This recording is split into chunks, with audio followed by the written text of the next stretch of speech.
semestre, valía la pena puntualizarlos, que son los elementos que Gaby les comentó. Esta famosa enseñanza a los millennials, que ya clarificaremos en millennials, centennials, las etiquetas son lo de menos, ¿no? Las características es lo que es importante. ¿Por qué hay que recuperar el concepto de aprendizaje colaborativo?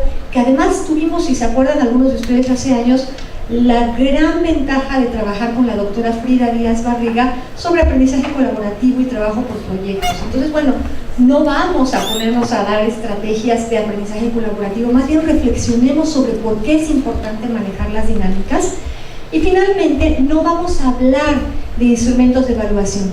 Con el maestro Torres Lima y con el maestro Alfonso Ruiz de Chávez hemos estado trabajando los últimos años básicamente sobre la construcción de rúbricas, que son instrumentos de evaluación y de ponderación muy atinados, que pueden hacerse flexibles dependiendo de la naturaleza de nuestras asignaturas, pero sí vamos a recuperar algunos elementos que son importantes en el momento de evaluación y que nuestros coordinadores o nuestros estudiantes no están percibiendo que necesariamente estamos llevando a cabo con claridad. Entonces, eso es lo que vamos a estar abordando en este momento, a lo largo de esta... Oye, qué bueno que no es de tecnología educativa, porque ven que la tecnología no se me va a ir adelante y hacia atrás. Son los puntos que Gaby nos comentó, sobre los que vamos a estar reflexionando, y me gustaría empezar con esta cuestión, el ser docente, porque finalmente somos docentes. Miren, no está el rector, lo cual me encanta, no está el ingeniero Elizondo, lo cual también me encanta porque voy a decir mis pecados del pasado. Yo soy docente desde hace 35 años. Desde que nací, yo creo, pero al menos desde que empecé a hablar, lo primero que debo haber dicho, según mi mamá, es: quiero ser maestra, ¿no? Yo nací queriendo ser maestra, era mi mayor deseo en el mundo. Hay muchísimas otras cosas que quería hacer y que he hecho, gracias a Dios, pero lo que siempre supe es que quería ser maestra. Y me preparé, ¿no? Desde el juego simbólico, toda mi vida jugué a ser maestra. Aunque estudiaba la secundaria, yo estudiaba un programa de formación de maestros. Aquí está uno de mis mejores maestros, Frank Lozano, y me hice maestra de inglés certificada, mi teacher training. Empecé a dar clases cuando yo todavía estaba estudiando la prepa. Entonces tenía mi uniforme, porque estudiaba con unas monjitas cerca de aquí, en las mañanas, y ellas, maravillosas y lindas, tenían un programa de formación de secretarias en la tarde, y yo me cambiaba a la hora de la salida del uniforme y me iba a darle clase a las chicas que eran más grandes que yo, porque yo ya era maestra. Y después, bueno, empecé a ser maestra en otros ámbitos. Estudié una licenciatura, una maestría, un doctorado, como muchos de ustedes, pero lo más importante era ser docente. Pero ahí les van los pecados del pasado. Yo aprendí a ser docente con los modelos de docente que tenía. Tuve extraordinarios maestros, todos conductistas. Es un pecado del pasado, pero antes no era pecado. Entonces, cuando yo empecé a ser docente, me encantaba que se aprendieran las cosas de memoria a mis alumnas. Por ejemplo, cuando llegué a trabajar en la primaria, algunos años después de trabajar con las educadoras y con las secretarias, trabajé en preescolar, en primaria, en secundaria, en preparatoria, en licenciatura, pero en primaria era yo muy feliz, porque era de esos maestros que decía, podían entrar a mi salón de clase y la directora me decía: no se escucha ni el zumbido de una mosca, y yo no cabía en mi de orgullo. No se oía literalmente el zumbido de una mosca. La letra de mis alumnas era perfecta, sabían todo. Si había clase abierta, bueno, los papás salían maravillados de las clases. Era yo una maestra feliz y estaba bien. En su época esa forma de trabajar funcionó. Pero las alumnas, porque eran niñas, fueron cambiando. Y después, cuando tuve niñas y niños o jóvenes, me di cuenta que iban cambiando. Gracias a Dios, tuve hijos. A lo mejor si no hubiera tenido hijos no hubiera entendido que esto iba cambiando. Y yo como maestra también tuve que ir cambiando. Yo les puedo decir que ahora, cuando veo a muchos de mis compañeros o de mis alumnas que ahora vienen a dar clase conmigo y de repente observo algunos comportamientos docentes que les llenan de orgullo, como a mí cuando estaba yo en la primaria, que no se oía ni el zumbido de una mosca, digo, es que están empezando. Pero cuando uno ya tiene muchos años, aprende que hay cosas que son muy importantes y hay cosas que ya no son tan relevantes. Ya no me importa si mi clase está ruidosa, es más, ojalá lo esté. Ojalá estén hablando, estén construyendo.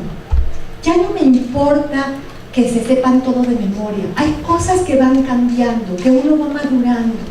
Y entonces les puedo asegurar que disfruto más ser maestra, ahora 35 años después, que cuando empecé a ser maestra. Uno también madura. Pero de repente, si tenemos, cuando estamos en la universidad, yo me dediqué a ser maestra, por eso les estoy platicando. Yo platico aquí porque en mi casa me mandan a dar conferencias para que llegando allá me quede callada, ¿eh? Entonces, pero bueno, les platico esto porque mi vida ha estado dedicada a eso, a dar clases, a la educación. Sin embargo, me queda muy claro que cuando llegamos a la universidad y somos docentes, la mayor parte de nosotros no hemos tenido estos 35 años de formación como docente. Somos profesionistas que por alguna circunstancia llegamos a dar clases. A veces porque lo queríamos desde chicos, a veces porque nos llamó la atención, a veces porque no nos quedó de otra y necesitábamos un ingreso adicional. No lo sé, pero llegamos a dar clases a la universidad sin haber madurado estos cambios que ha habido en educación y sin habernos madurado nosotros en nuestro significado de qué es ser maestro. Entonces, para empezar a hablar de cómo son nuestros alumnos, yo también quisiera que primero reflexionáramos sobre por qué somos maestros. No les voy a decir que me lo digan, pero por ahí si alguien lo quiere anotar, les pasé unas hojitas que les pueden servir de guía después para reflexionar juntos en sus departamentos, en donde vienen algunas preguntitas. Por ejemplo, si a mí me dijeran, con pocas palabras, con palabras que más bien representaran conceptos, ¿qué es ser docente? ¿Qué diría yo? Los invito a que ustedes vayan pensando y si alguien quiere anotar por ahí, que anote. Lo segundo que les pediría es que contestáramos ¿por qué soy docente? No lo vamos a compartir, pero sí es como muy importante saber por qué lo soy. Y la tercera, esa la vamos a platicar. ¿Cómo se construye el significado de ser docente?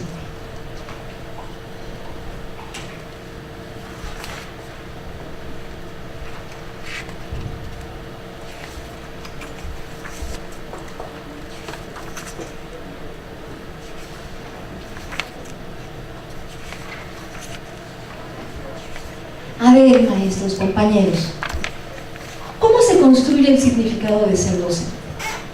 ¿Quién me quiere decir? ¿Quién me quiere platicar?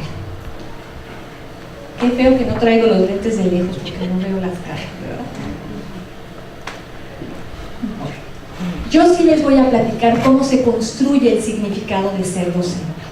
De hecho, si quieren revisar, hay una tesis de una exalumna de la maestría en educación, Isabel Molina Patrón, que empezó a abordar esto, cómo construimos el significado de ser docentes. Y hay otra investigación, nada más que se me fue el apellido de José, luego se los mando, un investigador maravilloso de la UAM Iztapalapa, que también realizó una investigación importante de cómo construimos el significado de ser docentes. Y fíjense que en estas dos investigaciones muy importantes, sobre todo la de Iztapalapa, porque abarcó una muestra impresionante de docentes, hubo conclusiones interesantes. ¿Cómo construimos el significado de ser docentes? A partir de los modelos y las expectativas de ser docentes que hemos vivido desde temprana edad. Entonces, fíjense qué interesante. Yo no sé si les ha pasado a ustedes que de repente cuando está uno en un restaurante o está uno en la calle y escucha hablar a mucha gente, todo el mundo se siente el técnico de la selección nacional, ¿no? Muchos creen que por haber jugado fútbol en el preescolar pueden dirigir la selección. Lo mismo nos pasa cuando vamos a ser docentes. Como todos hemos estado en la escuela al menos desde los 3 o 5 años y hemos tenido muchos maestros, creemos que somos o podemos ser maestros solamente por el hecho de haber estado en la escuela y tenido maestros. Pero justo de ahí viene el significado de ser docente. El significado, los significados los construimos a partir de nuestro entorno, de las prácticas sociales y los sistemas de valores de nuestro entorno. Por eso, la mayoría de nosotros, aunque muchos de ustedes son muy jovencitos, me imagino, no los veo, pero me imagino que son muy jóvenes, pero hay otros ya de mi rodada, ¿no? Aunque muchos de nosotros tenemos un discurso muy innovador de ser docente, nuestro significado interno de ser docente en realidad tiene que ver con los docentes que tuvimos. Y oh sorpresa, los docentes que tuvieron ustedes son como yo cuando empecé a dar clases. Son docentes que fueron formados como docentes en un paradigma conductista, en donde lo que importaba más era el resultado objetivo, verificable, en donde tal vez el proceso no era tan relevante, el proceso intelectual o el proceso socioafectivo a lo mejor no era tan relevante, y en donde la transmisión de conocimientos era muy importante.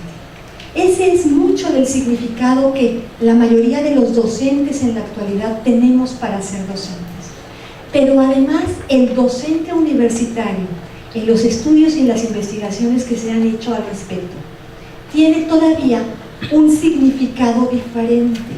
El docente universitario es catedrático. Y si se acuerdan ustedes, desde tiempos pasados, catedrático era dictar cátedra, dictar.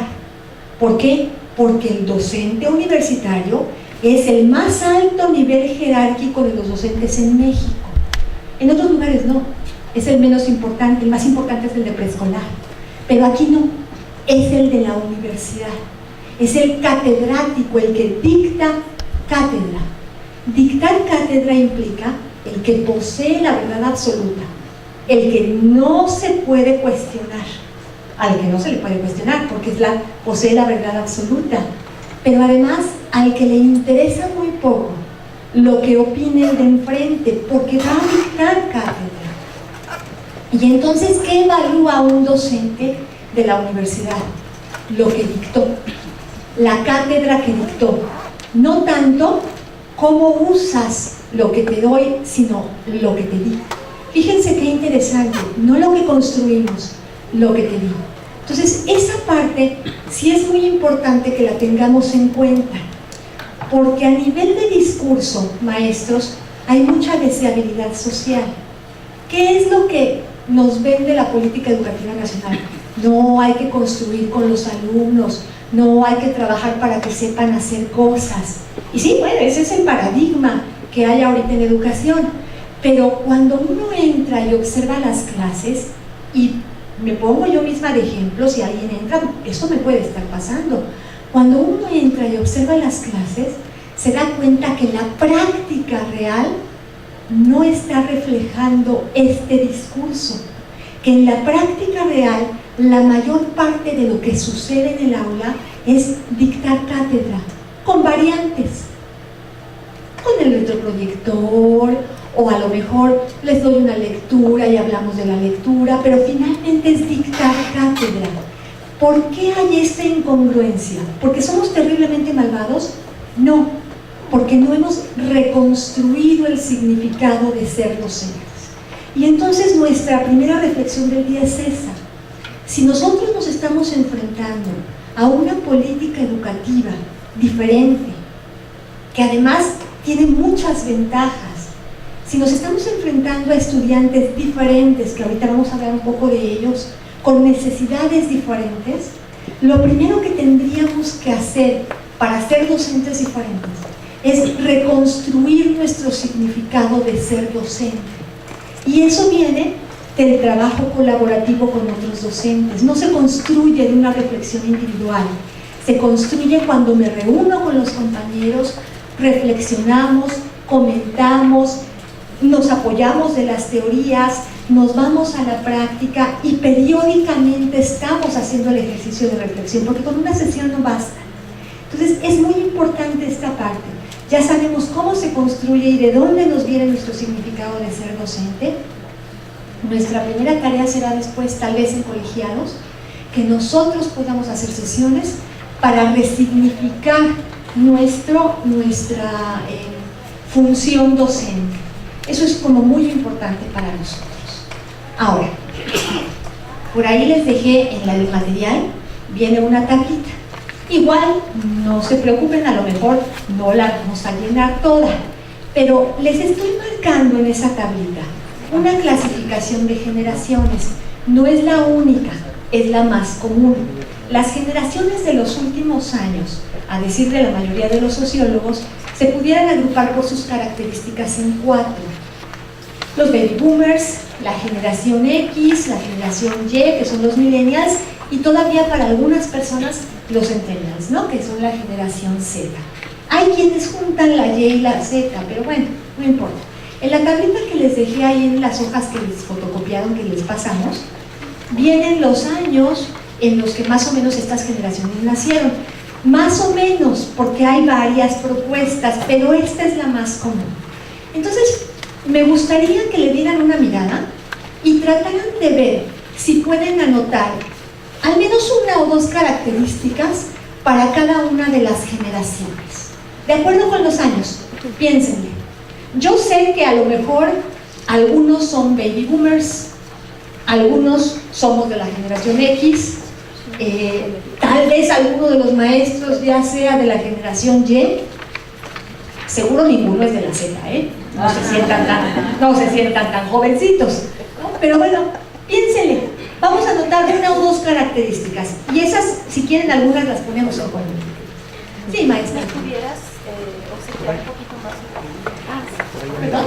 Más hojas, si les pudieras obsequiar más hojas. Ah, perdón, es que pasamos y como no nos dijeron que faltaron, por favor, si les va pasando.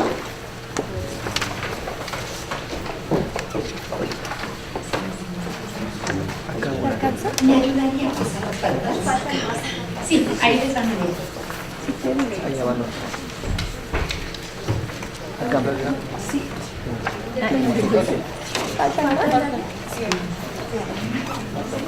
Y acá otro.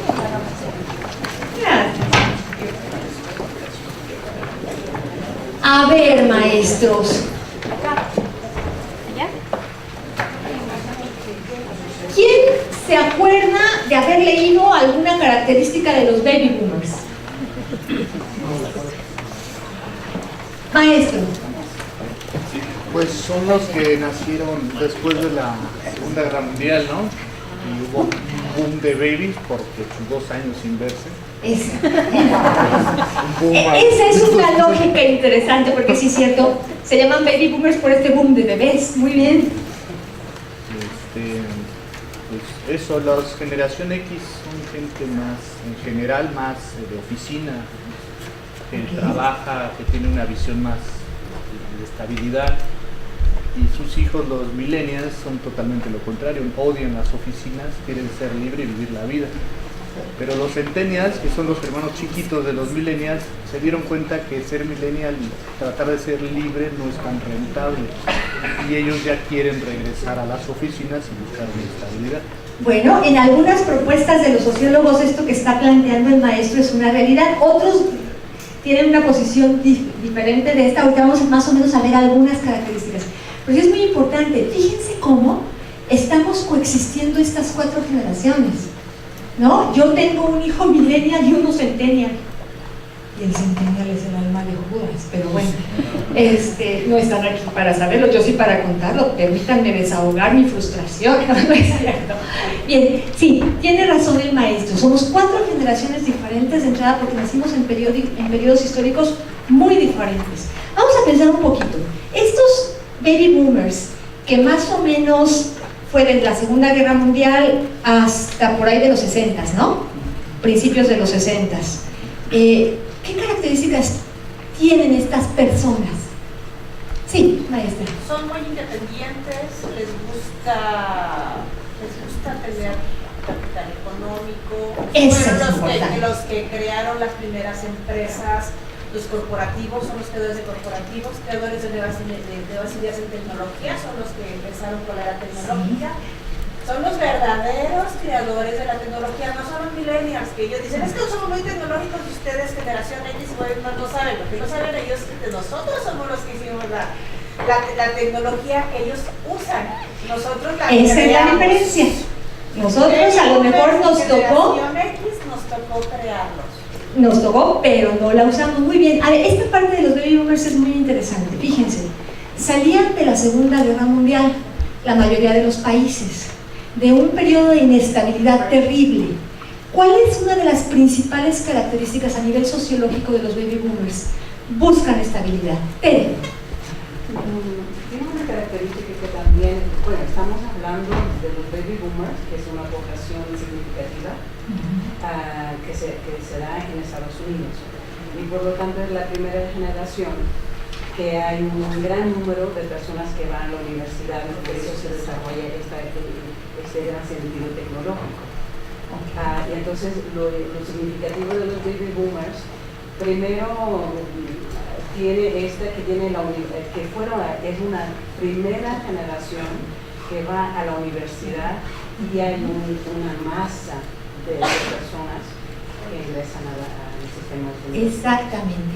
Ahora, sí tenemos que hacer una precisión que a Tere me dio mucho gusto reencontrarme. Hace como 15 años que no nos veíamos y me dio mucho gusto reencontrarme, perdón. Esta precisión que hace Tere es muy interesante. Los baby boomers de Estados Unidos son diferentes de los baby boomers de México. La primera generación que en masa llegó a la universidad en México no fueron los baby boomers, fueron la generación X. Y eso sí marca un poquito la diferencia, pero efectivamente en Estados Unidos fue la primera generación importante del MIT. Por eso la tecnología surge con los baby boomers allá, ¿no? Este paradigma cognitivo de las computadoras son importantes porque el hombre funciona como computadora, viene justo de lo que decía usted, de esta generación de baby boomers. Pero algo de lo que les mencioné que me gustaría que nos quedara como muy importante es, buscan estabilidad. ¿Por qué buscan estabilidad además? Bueno, porque venían, decíamos, de un periodo de inestabilidad. Entonces fíjense qué interesante.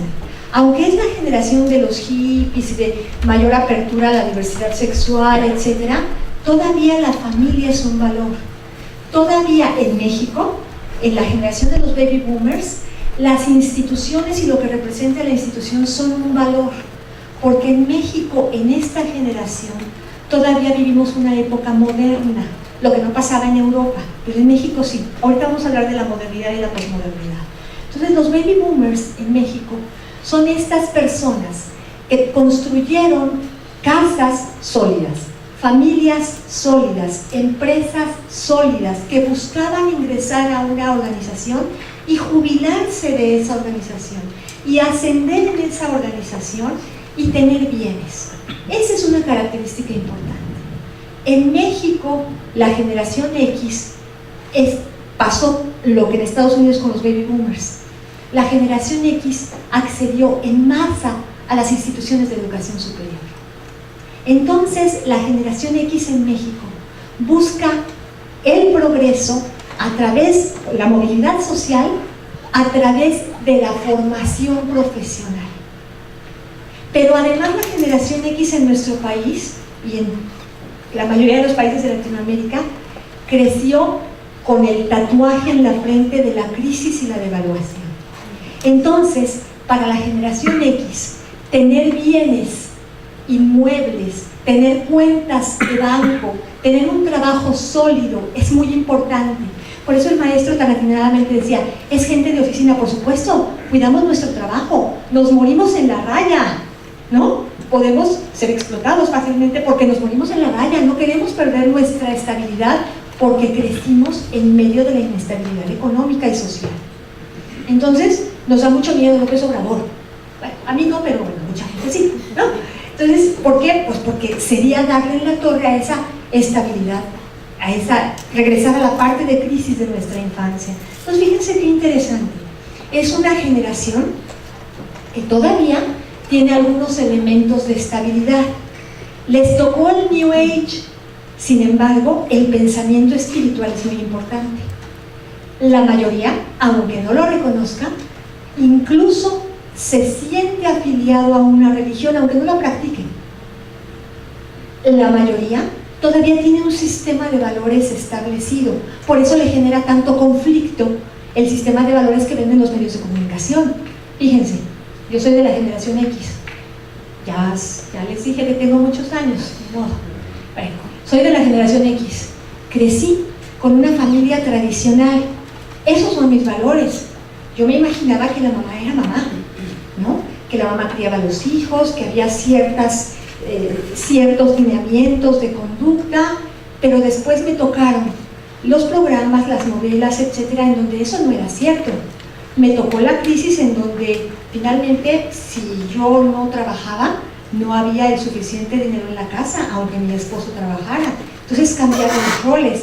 Es generación X también, porque nuestra identidad se cimbró. Por eso cuando de repente los chicos dicen, es que eres muy X, quieren decir que no tenemos una identidad totalmente establecida, nos debatimos entre el pasado y el futuro.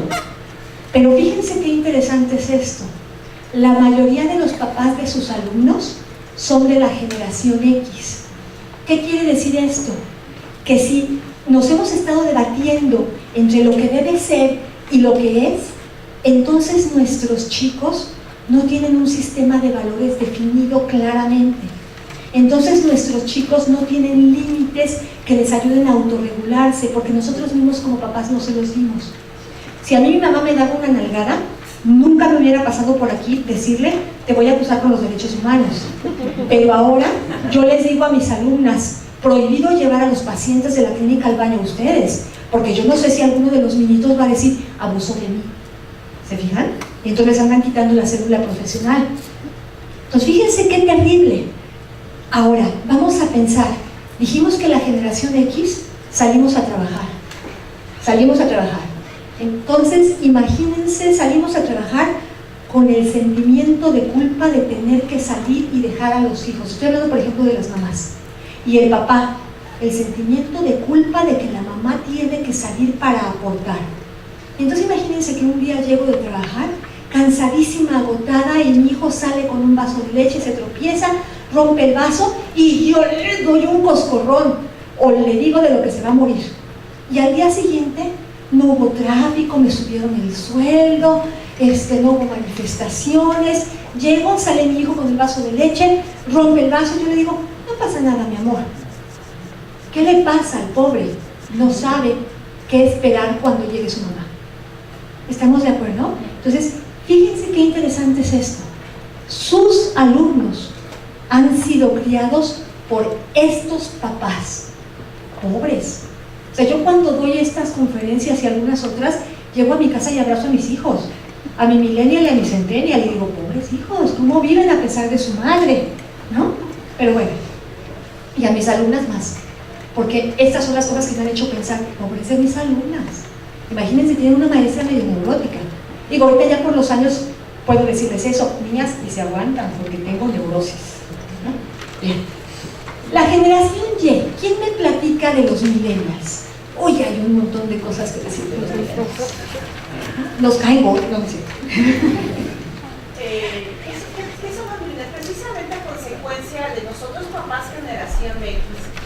Por ahí se dice mucho esa frase, ¿no? Nuestra generación somos la primera generación que le pedimos perdón a los papás y les pedimos perdón a los hijos. Sí, pobres de nosotros. Entonces, ¿qué pasa con estos hijos? Desafortunadamente los criamos en ese ambiente de culpa donde nosotros lo que no nos permitían nuestros papás, nosotros lo permitimos. ¿Qué permitimos? Permitimos que de alguna manera tirar el vaso y bueno, lo mismo, no es que un día perdón y otro día te di el coscorrón, pero siempre está ese sentimiento de culpa. Entonces el niño, y siempre recompensamos. ¿Qué nos pasa en el caso de las mujeres, las mamás que somos generación X? Sustituimos mucho ese tiempo y espacio con dinero y con cuestiones económicas. Son niños que se criaron en un ambiente escolar también diferente, en donde todo se les premiaba. Desde el preescolar, donde el niño hacía del baño y todo el mundo le aplaudía. Es una generación que está acostumbrada que hagan las cosas bien o hagan las cosas mal, se les aplaude. Exactamente. Esa es la primera característica de los millennials y los centennials. Aquí voy a juntar algunas características, ¿sí? ¿Qué pasa cuando nosotros, generación X, con todas las demás características que ustedes ya después pueden, por ahí tenemos en electrónico algunos documentos que si después les interesan se los damos, algunos tienen que ver con esto. Es muy real lo que está diciendo. Nosotros, por este conflicto de la generación X, lo que hemos hecho mucho con los millennials es, por un lado, no hay sistemas de valores establecidos universalmente, que eso ya lo vamos a ver un poco más adelante, y no solo es culpa nuestra, es la situación posmoderna que vivimos. Por otro lado, sí, hemos tratado de compensar este sentimiento de culpa que tenemos, y al querer compensar el sentimiento de culpa que tenemos, estamos sobrevalorando los estímulos, los reforzadores positivos para los chicos. Entonces, fíjense qué interesante, un reforzador, bueno, los psicólogos, si digo alguna barrabasada, me tienen paciencia, se acuerdan que yo no soy psicóloga, pero bueno, un reforzador se aplica, o se convierte en reforzador solo si se aplica siempre, ¿estamos de acuerdo?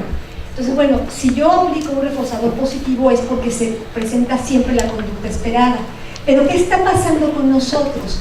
Que damos estos, entre comillas, reforzadores positivos, aunque no se presente la conducta esperada. Y entonces creamos niños y jóvenes foca. Es decir, el otro día platicaba con alguna de mis alumnas y me decía, ¿y si al niño no le sale bien el sonido? Una terapeuta de habla. Y le decía yo, le dices, no lo hemos logrado muy bien, fíjate cómo le podemos hacer, pero lo estás haciendo mejor que antes. ¿Se fijan? Y me dice, pero le tengo que decir muy bien. ¿Por qué le vas a decir muy bien si no lo hizo bien? ¿Cómo se va a autorregular si yo le digo que lo hizo bien cuando no lo hizo bien? No se puede autorregular. ¿Se fijan cómo este tipo de conductas de la generación X sobre los millennials y centennials lo que está haciendo es que no tengan elementos para lograr autorregularse, que es lo que esperamos de una persona madura, cognitiva y emocionalmente, que se autorregule? Entonces, les es muy difícil autorregularse, por eso fácilmente caen en adicciones.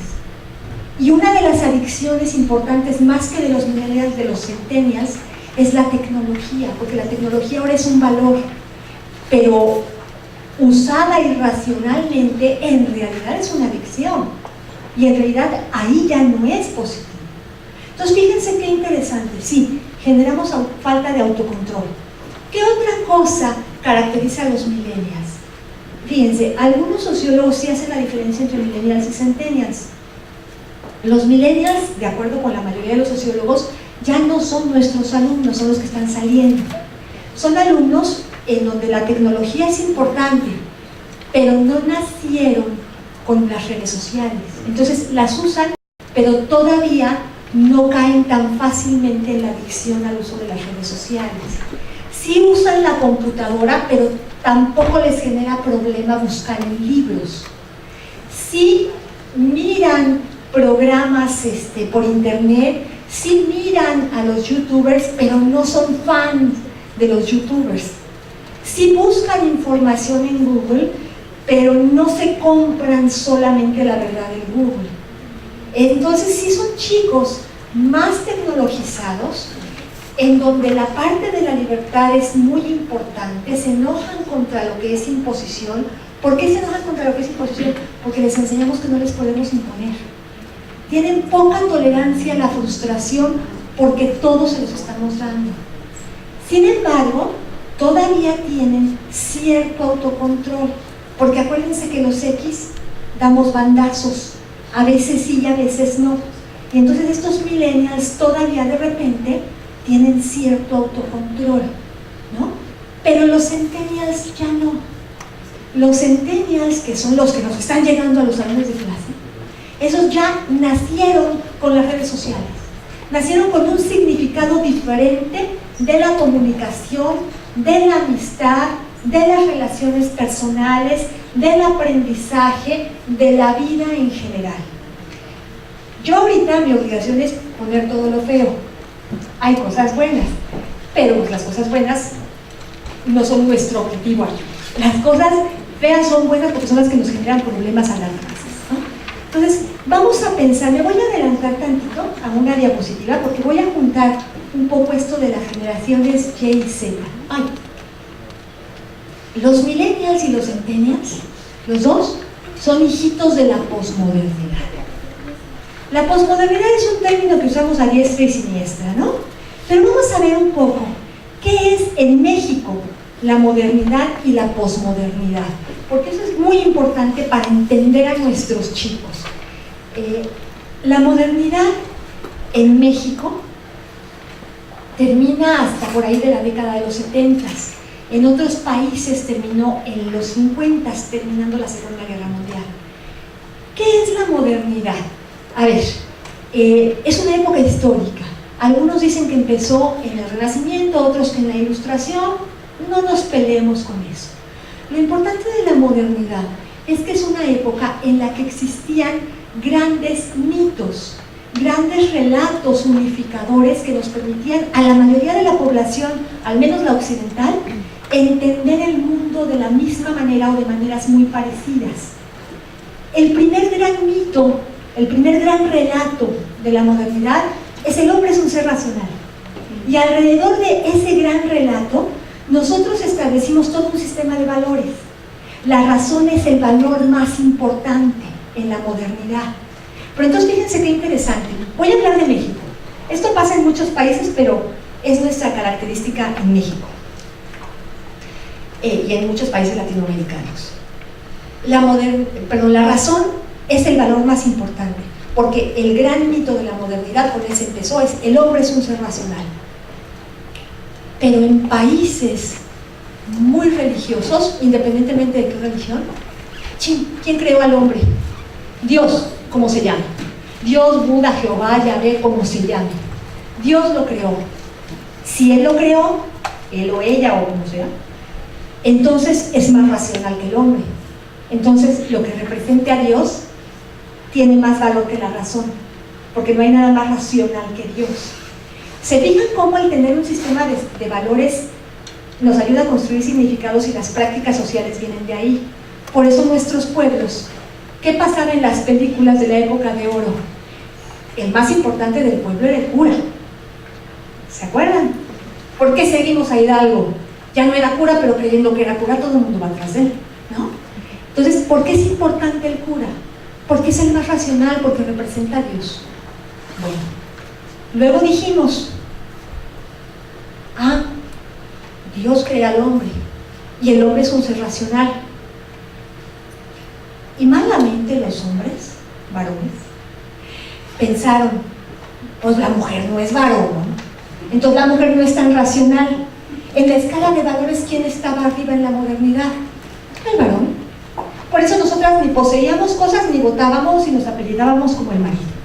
¿Estamos de acuerdo? Fíjense cómo se acomodan los valores y viene la práctica social, porque el valor resulta del significado construido y nos ayuda a seguir construyendo significados. Ahora, el hombre tiene más valor que la mujer. ¿Qué representa el hombre? Autoridad. Entonces la autoridad tiene un valor importante en la modernidad. ¿Y qué representa la autoridad? Las instituciones gubernamentales, los maestros. Yes, ese es el significado que yo me construí cuando yo quería ser maestra. Quería tener autoridad. ¿Sí estamos de acuerdo? Entonces, volvemos a las películas de la época de oro. ¿Qué otros personajes siempre salían, además del cura? El doctor tenía autoridad. Nadie pensaba en pedir una segunda opinión. Nadie googleaba los síntomas para corregir al doctor y sugerir el tratamiento, ¿no? Los presidentes municipales, la mayoría de las películas eran malos, pero luego venía el que lo sustituía, que era muy bueno, ¿no? El héroe de la película. No interpelaban a los presidentes. Bueno, a lo mejor tampoco eran como Peña Nieto, espero que nadie sea priista. ¿No? Nadie es, ¿verdad? Si son, no digan lo que dije. Pero me daría vergüenza haber sido su maestra. Qué bueno que no fui. Bueno, entonces, no interpelaban a los gobernantes. ¿Por qué? Porque eran autoridad y la autoridad era un valor. Y el maestro, siempre salía el maestro. Y el maestro era autoridad. No le decían cosas feas al maestro. No le faltaban al respeto al maestro. Es más, llegaba el papá y le decía, usted pégale, ¿no? Usted déjelo sin recreo. no lo deje salir ni hacer pipí, que se haga aquí, porque usted es la autoridad, porque es racional. ¿Se fijan qué interesante?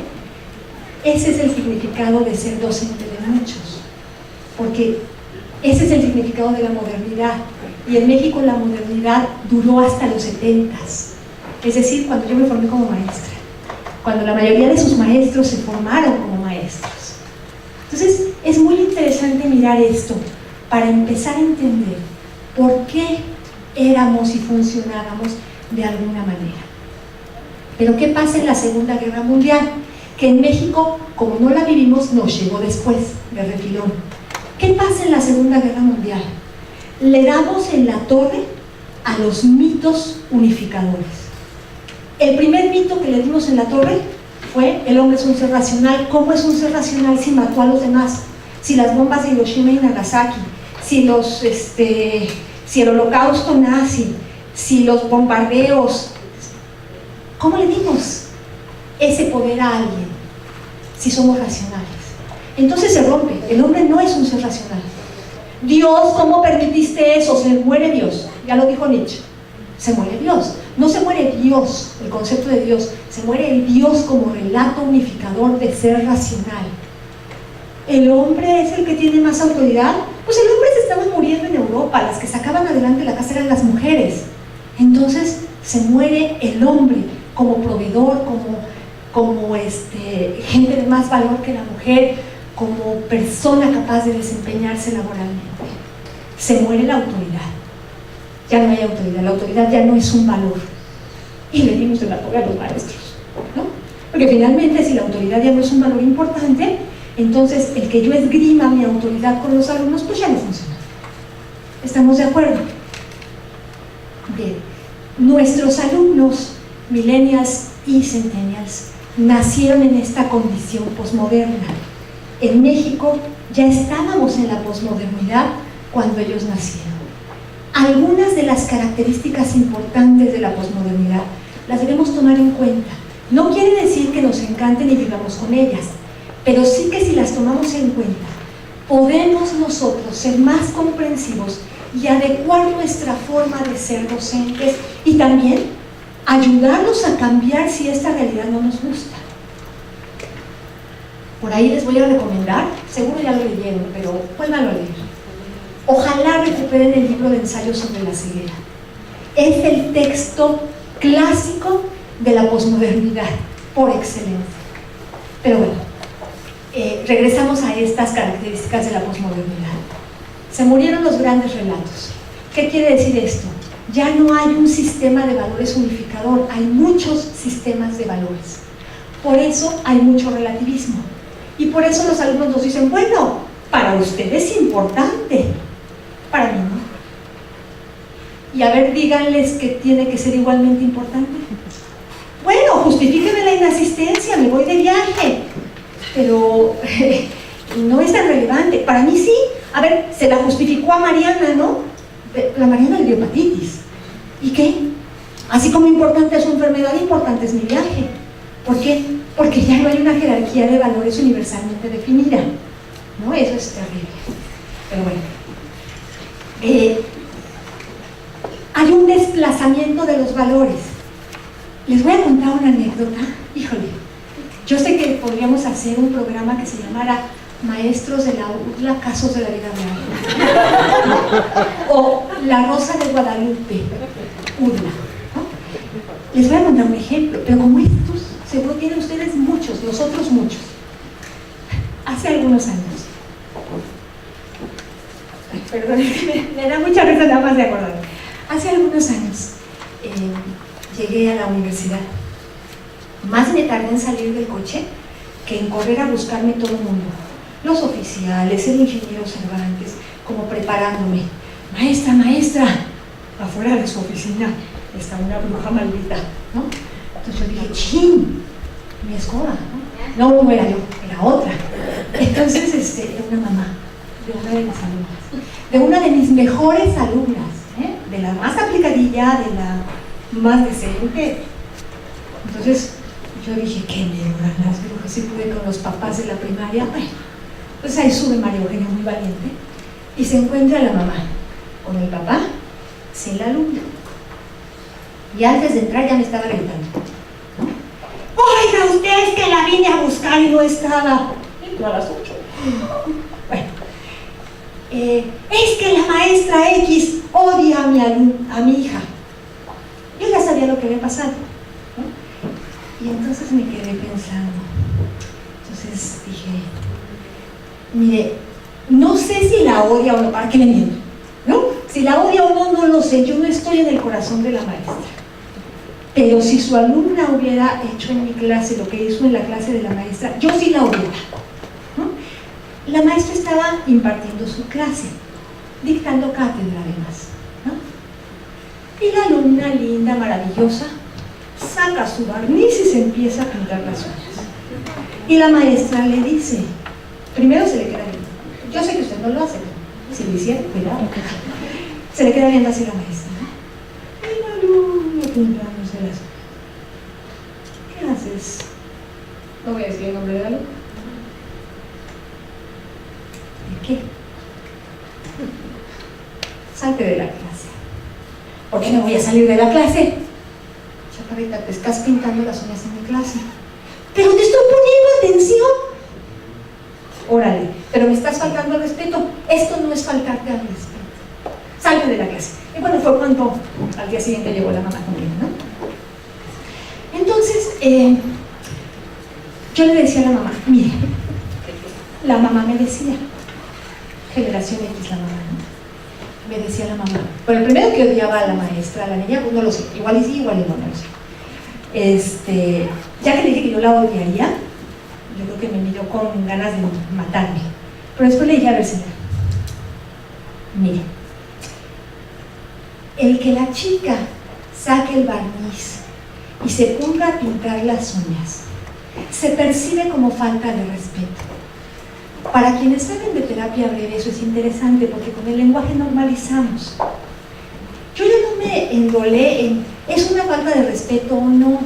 Porque para entonces ya sabía algo de la posmodernidad y sabía que como hay sistemas de valores independientes, la mamá nos podíamos quedar todo el día discutiendo si era o no falta de respeto, pero si hablamos de percepciones cambia. La percepción sí se acepta en la posmodernidad porque cada quien percibe diferente, pero todas las percepciones son respetables. Entonces le dije, se percibe como falta de respeto. Y entonces, pues por eso la sacaron. No está bien que se perciba como falta de respeto. Dije, pero la otra, que es muy importante, en 6 meses yo tendría que asignarle un paciente a su hija. Un paciente que probablemente por su alteración neurológica no se puede autorregular. Si su hija no se puede autorregular para guardar el barniz que puede ser percibido como una falta de respeto, ¿cómo le va a enseñar al de frente a autorregularse? La mamá, como si me hubiera oído, me seguía regañando. Pero el papá, no se ofendan, compañeros varones, porque yo siempre digo lo contrario. Pero el papá me sorprendió, porque el papá sí estaba atendiendo y volteó y le dijo a la mamá, ¿oyes lo que te está diciendo? ¿Oyes que en 6 meses tendría que estar con un paciente? ¿Te gustaría que si ella fuera el paciente, el terapeuta sacara el barniz de uñas? Y yo dije, ay, bendito padre. Normalmente los papás no dicen eso, pero este fue maravilloso. Entonces, imagínense qué interesante es esto. No nos enjaretamos o no nos enfrascamos en una discusión moderna, porque la señora era posmoderna, pero sí había, primero, que usar un lenguaje posmoderno, pero segundo, sí había que dar un razonamiento al nivel de por qué eso era relevante. Los millennials y los centennials están abiertos al razonamiento. El problema es que cognitivamente son incapaces de llegar a esos procesos de complejidad cognitiva, porque las características de la posmodernidad lo que están haciendo tristemente es limitar nuestro crecimiento cognitivo. Y si limitamos nuestro crecimiento cognitivo, limitamos nuestro crecimiento emocional. Vamos a ver las otras características. ¿Me puedo hacer algo que me llamó ahorita la atención de lo que comentaste? Sí. Yo vivo aquí cuando yo estaba aquí estudiando. dijiste es que llegaron los papás. Yo me ubico aquí en la universidad y yo no recuerdo haber visto papás. Y digo, no sé, o sea, nosotros resolvíamos todos los problemas. Es más, o sea, yo no recuerdo cuando sigo en la escuela tiene en esta ambiente universitario los papás de mis compañeros de la universidad. Bueno, Jenny les puede platicar que en este periodo de inscripciones ningún alumno vino solo, todos vinieron con los papás. Oh my God. Pero les voy a decir algo. Esta es la parte en la que tenemos que resignificar nuestro ser docente, porque si nos seguimos asustando o queremos cambiar, eso no va a cambiar. ¿Qué tendríamos que hacer? Dar elementos justo. Ya nos toca una materia, en este caso, bueno, yo les platico, yo soy exalumna, vine de Chismosa, y yo me dedico a la capacitación, yo soy psicóloga industrial en Tierras Américas y yo me he dedicado a enfocar la parte de capacitación. Entonces, vamos, a mí me llega lo que ustedes me mandan, me llegan a mí. Entonces, creo que donde estamos viendo, sí, por supuesto. Ustedes les toca lidiar, pobres de ustedes, con los papás y con los hijos. Pero es donde nosotros, si comprendemos esto, porque yo tengo compañeros del mismo departamento que se ponen furiosos. Es que viene el papá. Sí, o sea, me puedo poner furioso y rasgarme las vestiduras, eso hubiera yo hecho hace 20 años. Gracias a Dios soy vieja. Y la vejez da experiencia. Entonces ya no me enojo. Entonces, pero sí que hago. Trato de dar una enseñanza, porque soy maestra, siempre quise ser maestra. Y entonces, ¿qué hago? Cuando me echo el papá con la niña, saludo primero a la niña y después al papá, ¿no? Y entonces me dirijo primero a la chica. Porque si yo cometo el error de dirigirme al papá, no hago madurar a la chica y no le estoy enseñando al papá que la chica tiene una responsabilidad. Y si me dicen, ¿me puede venir a inscribir mi mamá? Claro, que te firme una carta a poder. ¿Pero es mi mamá? Sí, pero tú eres el estudiante. ¿Se fijan qué mensaje estamos mandando?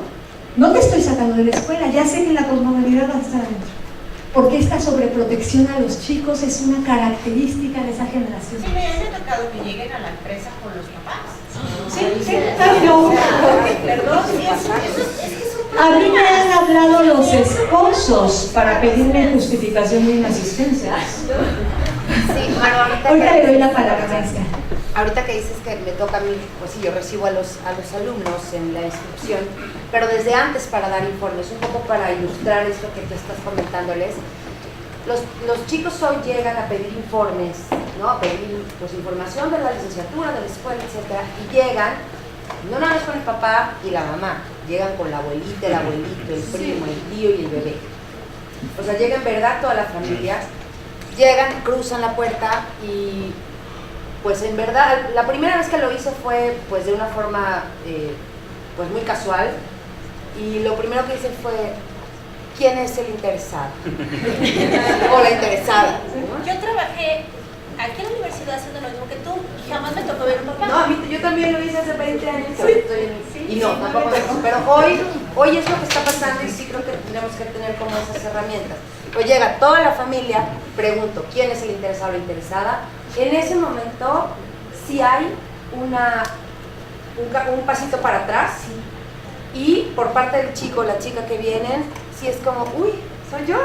Sí, yo soy el interesado, ¿no? Como en verdad asumir esto y efectivamente yo me siento, en el módulo de informes son 2 mesas circulares, me siento cerca del chico o la chica, le doy información, también miro a los papás, también atiendo a los papás, a la abuelita y al tío, al todo, pues sí les pido que se sientan de otro lado, porque también la abuelita, me han llegado abuelitas solas a pedir información para nietos, ¿no? Entonces, sí creo que dar compartir esto de, sí que bien, pero quién es el interesado, quién es el que viene a pedir información, quién es quien tiene las dudas.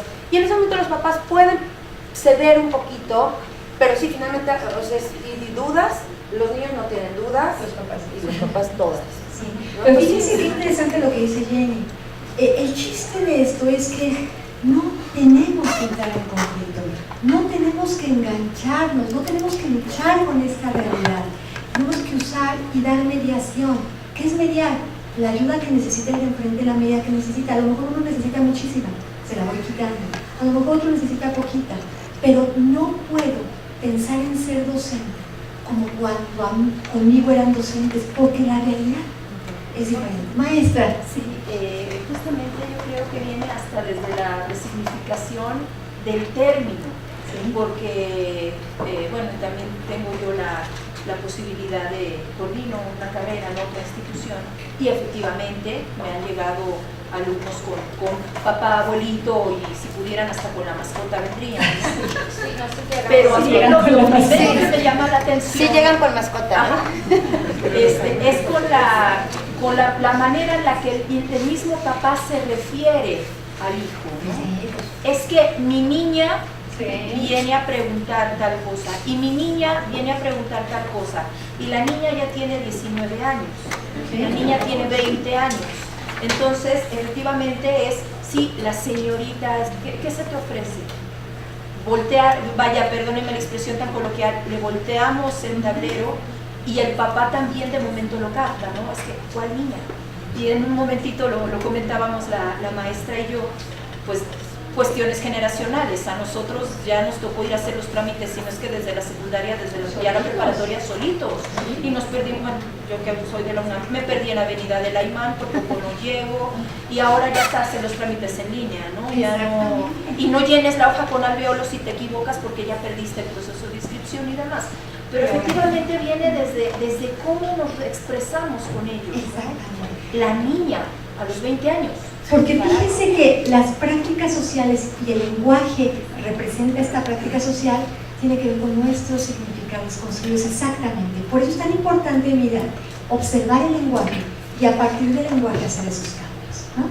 Bien, otras características de nuestros chicos en la universidad, porque son posmodernos, son hijitos de la posmodernidad, es que, bueno, el individualismo es un valor ahora, es un valor. Nos guste o no nos guste, esa es la realidad. Pero eso es muy complicado, porque hoy por hoy, y nuevamente seguro Jenny y si Pati anda por ahí, no me dejarán mentir, el 100% de los empleadores, una de las primeras competencias que piden son capacidad dialógica, estrategias de negociación y trabajo en equipo.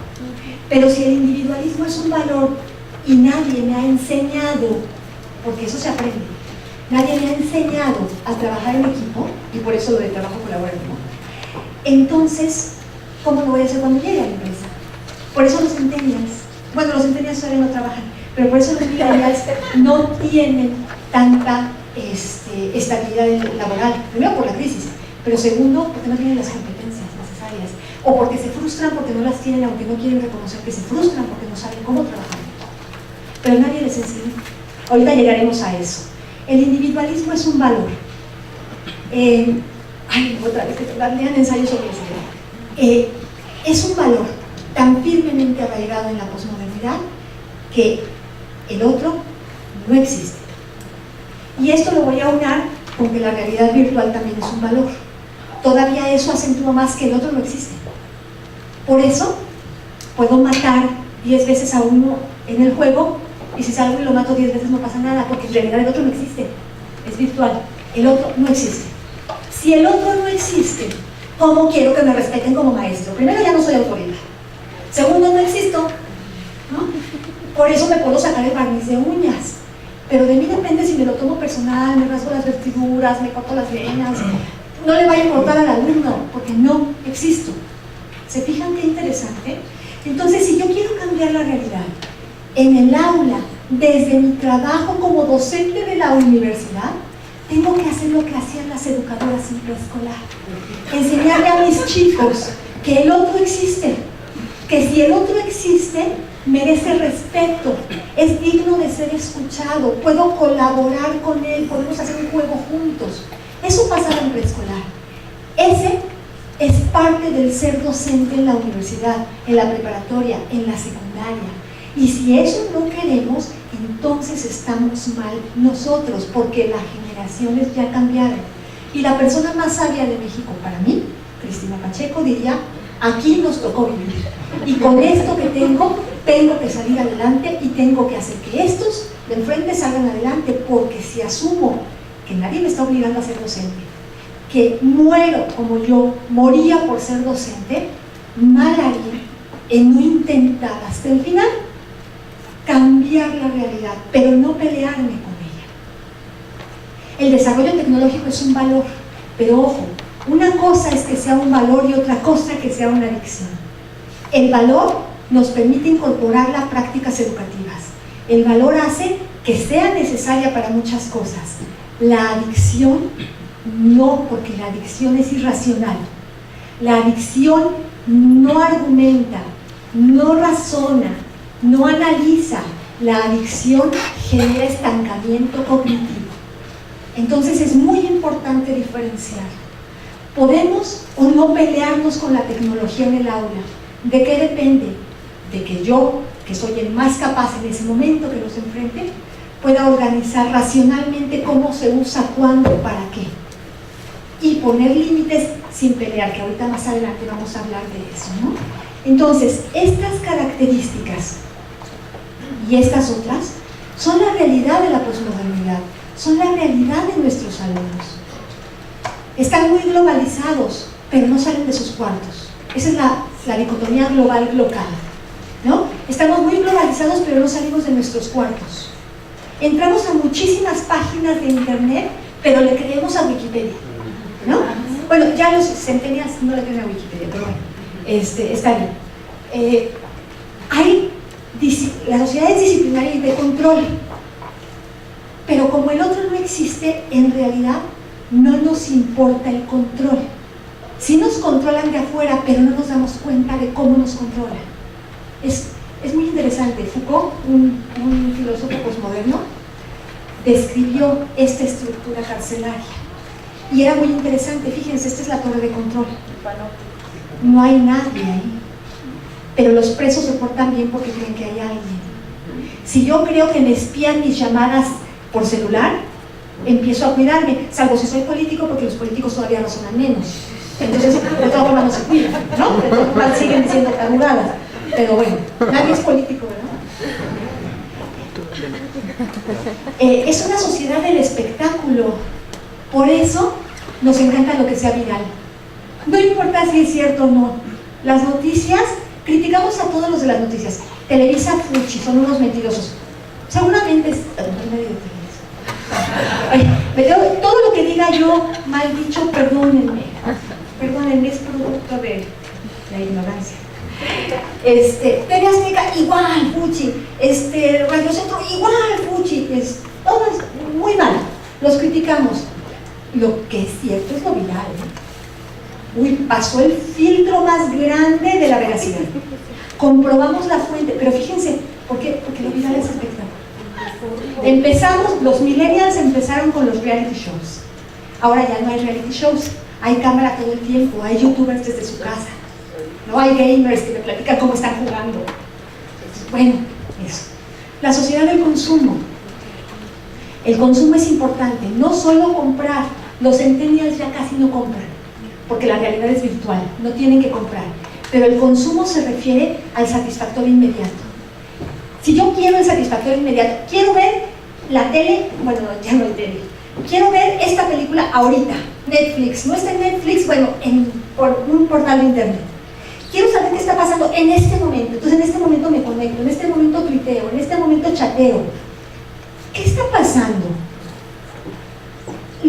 Nuevamente, las pobres educadoras se tardan 3 años tratando de que el niño sea más tolerante a la frustración, porque si yo no soy tolerante a la frustración no puedo generar pensamiento hipotético a largo plazo, que es la base de los procesos complejos cognitivos.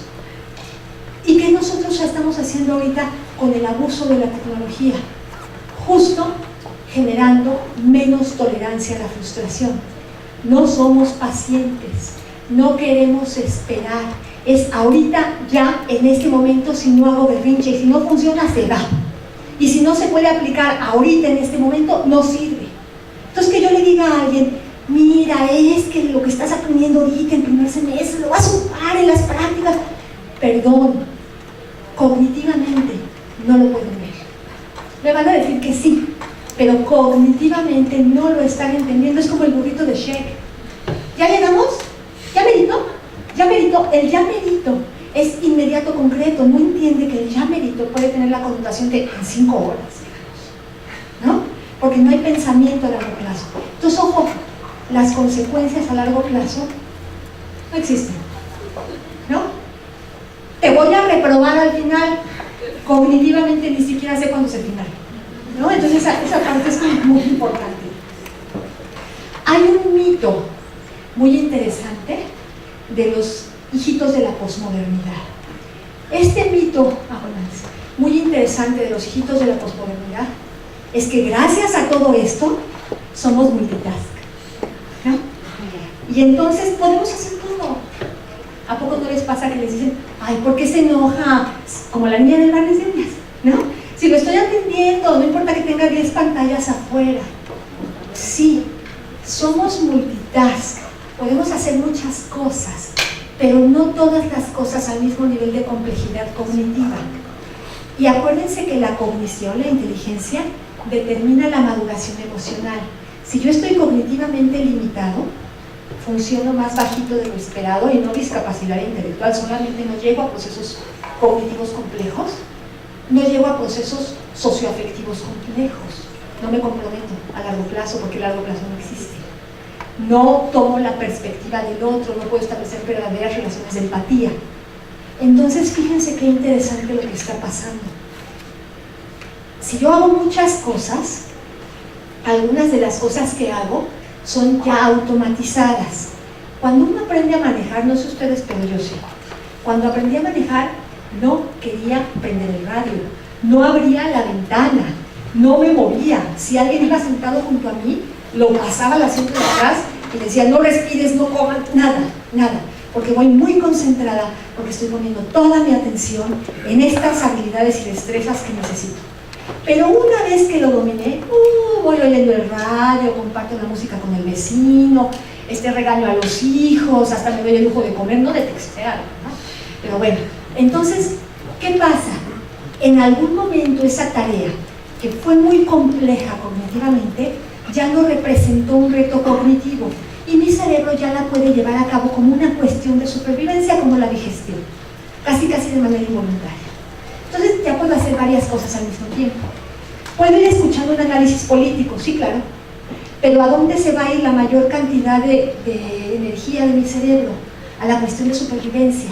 Entonces, aunque yo vaya escuchando el análisis político, el nivel de complejidad en la comprensión del análisis no es tan grande, porque la mayor parte del interés de mi cerebro es no choques, tú ya no te das cuenta, pero yo estoy atento a que no choques. Entonces me voy a acordar de algo del análisis político, pero no lo voy a comprender a un nivel cognitivamente complejo. Entonces, si yo permito que los chavos que se creen multitask hagan todo cuando estamos enfrentando tareas de complejidad cognitiva, les estoy dando en la torre, porque no es cierto. El cerebro atiende primero a las cuestiones de supervivencia y allá se va la mayor parte de la energía. Y las tareas cognitivamente complejas requieren una gran inversión de energía. Cuando yo les digo esto a mis alumnas, algunas ya les empieza a caer el 20. Y después de la clase que les va a dar mañana de neuropsicología, les va a caer más el 20. Esa es tu misión si decides aceptarla. Bien. Ahora, esto es feo, ¿no? O sea, esto que presentamos de la posmodernidad, y si leemos ensayos sobre la ceguera, es terrible. Tenemos unos monstruos en el salón de clases. ¿Hay alguna alternativa? Sí. Ya lo decía Hans Georg Gadamer. Les menciono a él porque es mi ídolo, ¿no? Hay otros, pero bueno, Habermas, Hegel, filósofos posmodernos. Pero Gadamer nos da una salida. Gadamer dice, frente a la posmodernidad, una salida posmoderna es la capacidad de dialogar para construir puentes. No se va a hacer un relato unificador otra vez, al menos no ahorita, pero sí podemos construir espacios de diálogo comunes en donde en ese espacio sí haya un sistema de valores compartido y podamos funcionar. Eso es muy importante. Sí puedo crear un espacio de sistema de valores compartido, claro, por eso tenemos modelos educativos y deberíamos tener modelos familiares. Esa es la razón de un modelo educativo, crear un espacio donde hay un sistema de valores compartido. Ahora, lo cañón para Gadamer es que para dialogar se necesita desarrollo intelectual. Y nuestros chavos ya dijimos que no lo tienen porque la posmodernidad nos ha estancado. Entonces, nuestro ser y quehacer de docente universitario es chispas. En solo 3 o 4 años a nuestros chicos que llegan con un nivel intelectual y emocional de segundo y tercero de secundaria aprobado por investigaciones, tenemos que ayudarlos a crecer para que al menos salgan como si empezaran a entrar a la universidad. A nivel cognitivo, a nivel socioafectivo, a nivel de hábitos. Ese es nuestro resignificado de ser docente universitario. Porque si no asumo eso, y espero que todos lo sepan y que todos lo hagan, me voy a frustrar. Y si me frustro y los regaño injustamente, esa clase va a ser un martirio, porque estoy poniendo expectativas muy lejanas de la zona de desarrollo próximo de mis alumnos, ¿no? Bien. Gadamer dice, hay un círculo hermenéutico. Ahorita me voy a ir a hacerlo más sencillito. Dice, hay un contexto que se quiere comprender. Tengo que trabajar cognitivamente para comprenderlo, pero solo cuando lo comprendo puedo actuar sobre eso. Todo eso es tarea cognitiva. En una parte ya más didáctica se refiere a, nos tenemos que preguntar, tengo que ayudarles a que quieran saber, porque la parte cognitiva se desarrolla, solo si quiero. No puedo pensar por mis alumnos, tienen que querer pensar. Entonces, resulta que ahora también voy a ser coach de vida, ¿no?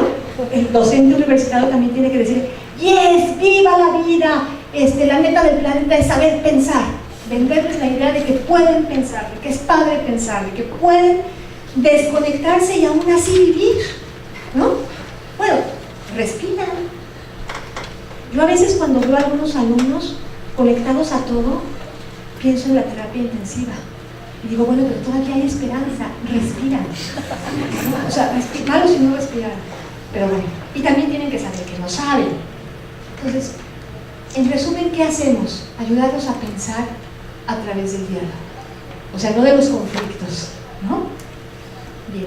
Entonces nuestra didáctica va cambiando. Ya no dictamos cátedra, dialogamos. Pero en ese diálogo socrático, en donde yo sé que sé más. No sé más que Google, sé más de lo que ellos necesitan saber. Sé más de lo que ellos necesitan aprender a hacer. Sé más de los procesos cognitivos que sé que en mi profesión se requieren. Tengo que ayudarles a construirlos conmigo y hacer lo que toda buena esposa hace con su marido. Hacerles creer que fue su idea. Que ellos querían eso, que ellos luchaban por esas experiencias de aprendizaje, que ellos querían subir esas experiencias al portafolio de vivencia. Eso es nuestra misión. Bien, aquí después les pasamos estas diapositivas si quieren. Son algunas interpretaciones que hice con algunos grupos de maestros acerca de la hermenéutica esta de Gadamer, ya bajando al salón de clase. Esta es importante, ¿no? Es decir, nuestra didáctica ya es a partir de la interacción. Cuando yo era maestra, Irma lo sabe, en el colegio donde estudió y donde trabaja también, que se construyó en los años 40, había tarimas, no sé si todavía hay. Yo era feliz en la tarima, porque estaba más arriba que todos. Claro, es que yo era una maestra, era más que mis alumnos, ya no veo. Soy igualita que los demás, pero gracias a mi edad les puedo decir que no somos iguales y que las mamás siempre tienen la razón y que antes de ser maestra soy mamá. Y con eso las callo, pero bueno, ustedes que son jóvenes todavía no pueden, algún día podrán. Entonces bueno, a partir de la interacción, para eso me tengo que bajar y dialogar, tengo que saber qué sabes y qué no sabes. Tengo que ayudarte a construir socialmente. ¿Por qué? Porque algo que tiene la tecnología y la posmodernidad es que como estamos metidos acá, no aprendemos a desarrollar habilidades sociales. No leemos a los demás. Por eso cuando hago chinga se me salió el nombre, casi de Rosita, la que se pintó las uñas. Cuando Rosita se pintó las uñas y la maestra se paró así, Rosita no supo qué decía la cara de la maestra. Era como un problema de aprendizaje no verbal. Y no lo tenía. Era muy lista. Era la mejor de esa generación. Pero no sabía leer al de enfrente. Si no sabe leer al de enfrente, ¿cómo quiero que interprete un artículo de divulgación científica? Si no sabe leer al de enfrente, ¿cómo quiero que no se pelee con el jefe? O que no le grite al papá de su paciente, o que no le grite al neurólogo. Mis alumnas tienen que ver con estas personas, pero pero pónganse el caso de sus alumnos con las personas con las que tengan que tratar, ¿no? Entonces tiene que haber una construcción social, porque tienen que empezar a leer la cara, a leer lo que significa el espacio vital, a leer el lenguaje corporal, a leer el contexto de un evento comunicativo, a leer lo que significa la entonación, el ritmo, la intensidad. Tienen que empezar a leer estos signos. Y bueno, tenemos que trabajar en esto, entre lo que sí saben, lo que saben con ayuda y cómo les voy a quitar la ayuda gradualmente. Eso es muy importante y no hay recetas de cocina. Aquí ya empezamos a vincular con aprendizaje colaborativo. Si ya dijimos que algo muy importante es la lectura cara a cara, que es el saber negociar, el trabajo en equipo, entonces por ahí les puse algunas preguntitas de aprendizaje colaborativo, un poco pensando qué les dejamos a nuestros chicos como trabajos en equipo. Yo no sé ustedes, yo lo aprendí hace pocos años, y miren que daba cursos de aprendizaje colaborativo, que no haya nadie que me vaya a acusar con la lectura. Decía cosas que no hacía, ¿no? Les dejaba trabajos en equipo para que los hicieran fuera, creyendo inocentemente que sabían cómo trabajar colaborativamente, pero no es cierto. Hasta que dije, que tonta María Eugenia, pero no aprendes, María Eugenia, con los años. Si quieres que aprendan a trabajar en equipo, tienes que darles mediación, y entonces al menos algunos de los trabajos en equipo tienen que hacerse en el salón de clase, y no estando yo sentadita en la computadora, porque tampoco soy multitask, sino estando mediándolos. ¿Tú qué opinas? ¿Cómo le pedirías que te clarifique? ¿Cómo lo hacemos conjunto? Generando estas estrategias de trabajo colaborativo para que aprendan a trabajar en equipo. Pero además, si te estoy enseñando, te lo tengo que evaluar. Entonces mis rúbricas no tendrían que ser solo si tiene portada o no tiene portada, si tiene faltas de ortografía o no, si incluyó los contenidos fundamentales o no. No, es también cómo le hiciste, cómo negociaste. Y es más, a veces en las presentaciones yo tenía alguna maestra maravillosa que me decía, la cadena se rompe por el eslabón más débil. Desde el principio yo les digo, el día de la presentación cualquiera la puede presentar, ¿eh? No todas van a exponer. Chispas, por supuesto, tienen que trabajar de manera colaborativa y asegurarse que todos hubieran aprendido todo. Eso da más equidad. Se preocupan por el otro ya empieza a existir, porque a partir del otro me pueden reprobar a mí. ¿Se fijan qué interesante? Le estamos dando en la torre a lo negativo de la posmodernidad si empezamos a enseñarles a trabajar de manera colaborativa, porque de entrada tienen que asumir que el otro existe, que el otro es digno de ser escuchado, que nos tenemos que apoyar, o salimos todos adelante o no sale ninguno. Entonces esa parte es muy interesante, es muy importante, ¿no? Y bueno, ya de ahí podemos establecer otras estrategias de debate, de presentaciones que hacen, por ejemplo, en el Centro de Idiomas, en administración y comunicación tan maravillosamente. También hay la parte de los valores, porque yo no sé ustedes, pero yo soy mamá de millennial y de centennial, y son muy diferentes los dos. A los dos los quiero, los amo y son buenos niños, gracias a Dios, y gracias a mi mamá, no a mí, ¿no? Hay que reconocerlo. Pero podrían no serlo. ¿Qué quiero para mis hijos? Que su crecimiento cognitivo también les lleve al crecimiento moral. Colbert decía que el desarrollo de la conciencia moral, que no es otra cosa que lo que ahora dicen de inteligencia emocional, que el desarrollo de la conciencia moral se da sí y solo sí hay desarrollo cognitivo primero. Porque si yo no reconozco al otro cognitivamente, no lo escucho, no reconstruyo. Entonces esa es una parte que es importante. Y si yo no estoy en un contexto donde todos convivimos, no puedo identificar qué es importante para ese contexto y no puedo establecer valores. ¿Dudas hasta aquí? No se muevan, no ronquen feo, porque si nos regañan de afuera luego les va mal a ustedes, ¿eh? Bien. Frente a esta realidad tenemos un chorro de retos, ¿no?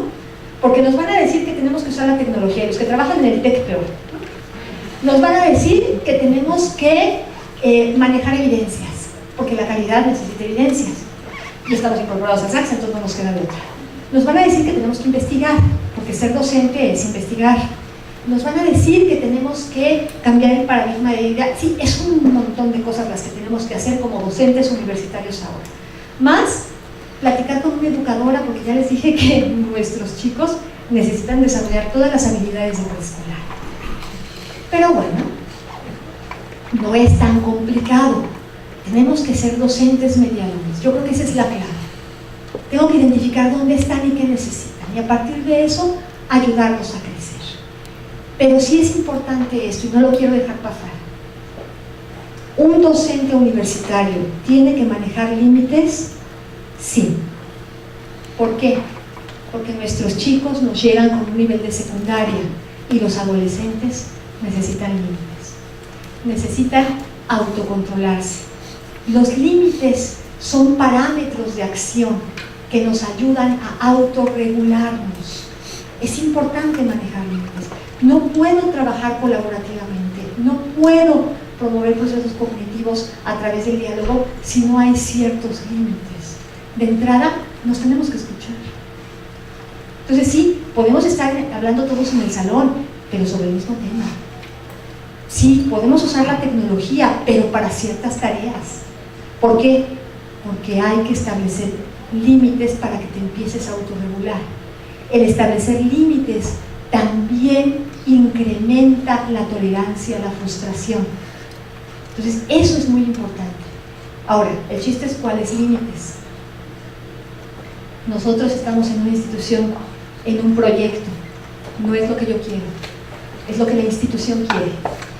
Tenemos conceptos fundamentales, tenemos una misión y una visión, tenemos valores definidos, tenemos principios orientadores, sabemos para qué educamos.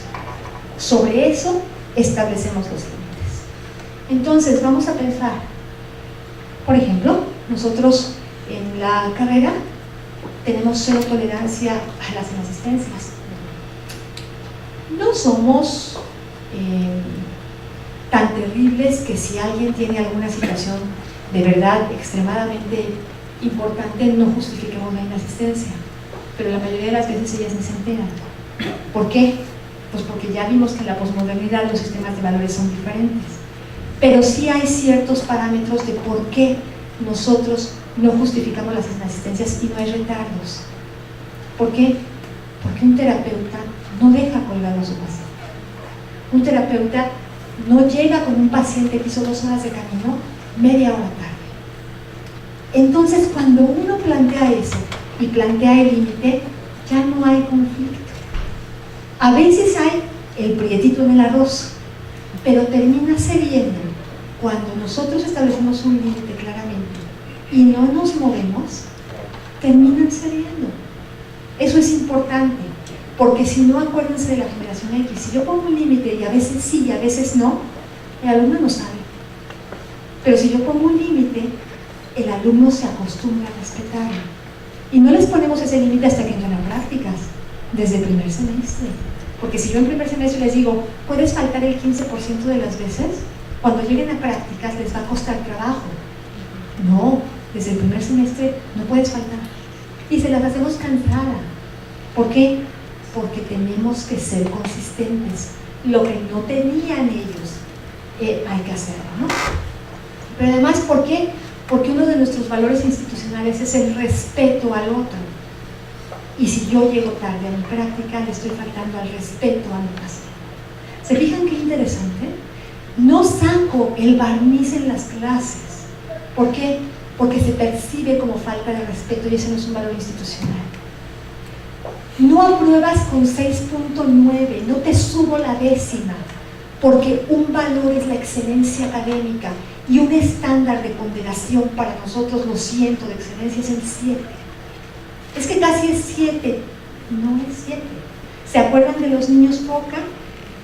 No es 7, perdón, no llegaste al 7.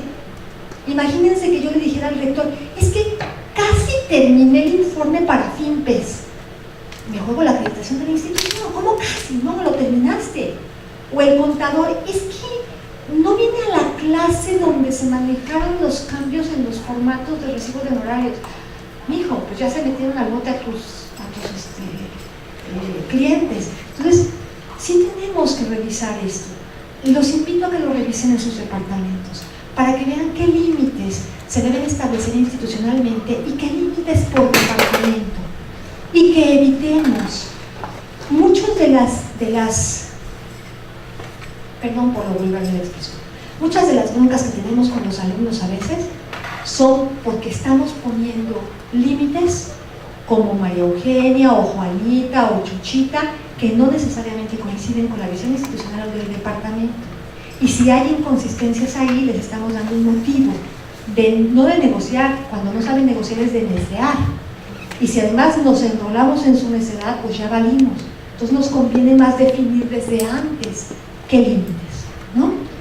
Claramente, con precisión, y establecer no sanciones. La sanción es una palabra que en la posmodernidad nos sirve. Consecuencias lógicas. Pero ojo, son consecuencias lógicas porque se establecen desde antes. Se comunican y se aplican siempre. Hace poco uno de los maestros vino conmigo y me decía: Julieta, de tal plagio, nosotros en nuestra carrera, institucionalmente es gravísimo, en nuestra carrera las matamos. O sea, si hubiera juicio sumario las matamos. No puedes plagiar. Imagínate que pongo los resultados de una valoración de un niño en otro. No puedes. O sea, no se puede.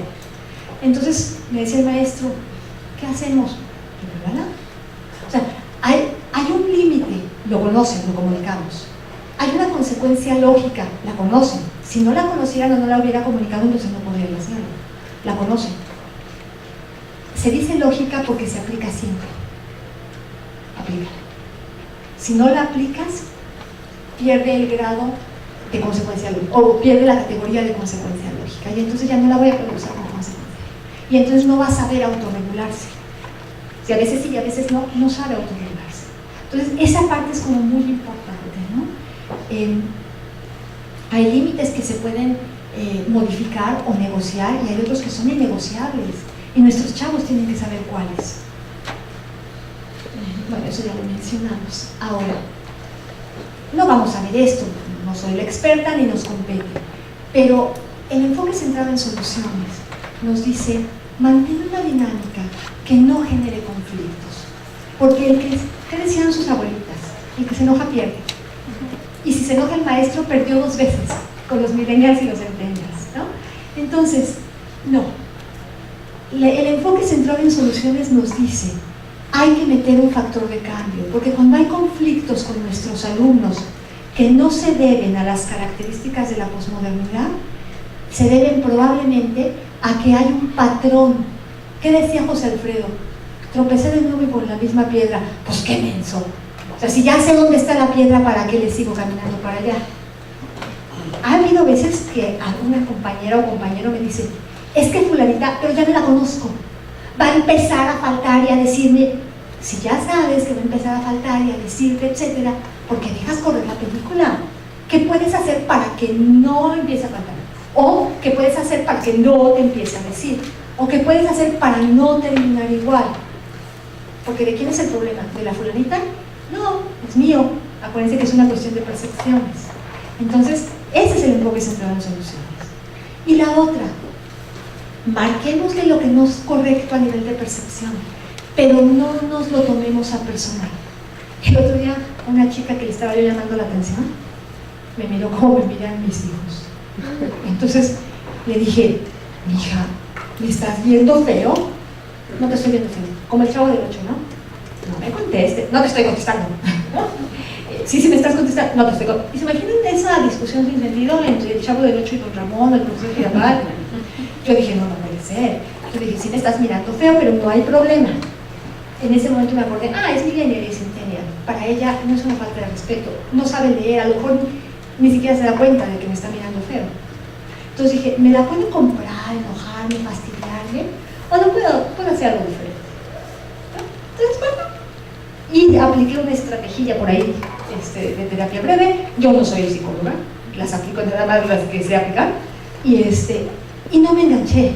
Sin embargo, sí le comenté: nada más aguas, ojo, porque si el de enfrente percibe eso, y a lo mejor es una entrevista de trabajo, ya valiste. Y luego me da mucha risa porque les digo: yo no preparo empleadas, yo preparo directoras de clínica para que me contraten, ¿no?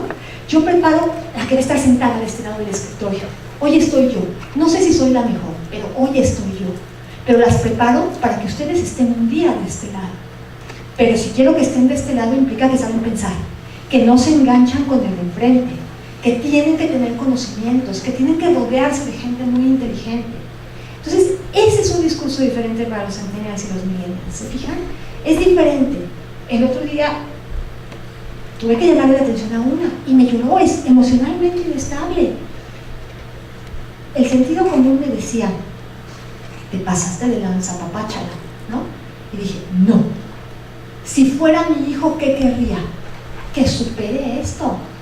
Porque si no, me acordé de una de mis primeras jefas, a la que quise mucho y ya en paz descanse. Era terrible, pero gracias a ella, lo bueno que tengo, lo tengo gracias a mi madre y a ella. Y entonces dije, ¿qué hubiera hecho mi mamá y qué hubiera hecho esa persona? Entonces le dije, si hice algo que te lastimara mucho, discúlpame. No lo hice para lastimar. No te puedo decir otra cosa, porque quiero que tú te sientes acá. Y si te quiero sentada acá, no puedes ir llorando por los pasillos. Se quedó así y me dijo, tienes razón. Y no volvió a llorar. ¿Habrá quien llore? Seguro. Pero queremos esto, ¿no?